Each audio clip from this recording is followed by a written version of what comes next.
Okay, the first thing you need to do is to fully power the phone off. To fully power the phone off, press and hold down the power button. Power off. Okay, with the phone fully powered off, you need to press and hold down the power button and the volume up button at the same time.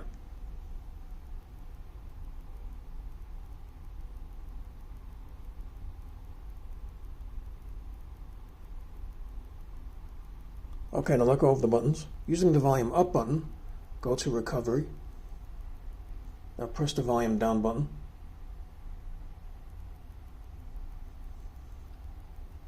The next thing you need to do is press and hold down the power button, and then while pressing and holding down the power button, press the volume up button. Then you can let go of both of the buttons. Okay.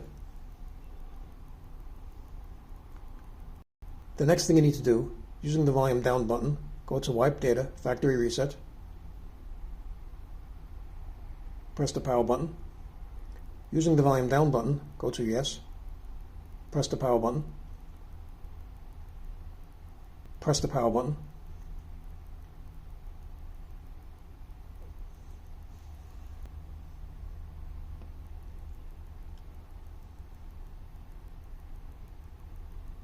The hard reset is now complete. So I hope you found this video useful. If you have, please show your support for this channel by subscribing. Feel free to leave comments. Please like up this video, and thank you for tuning in.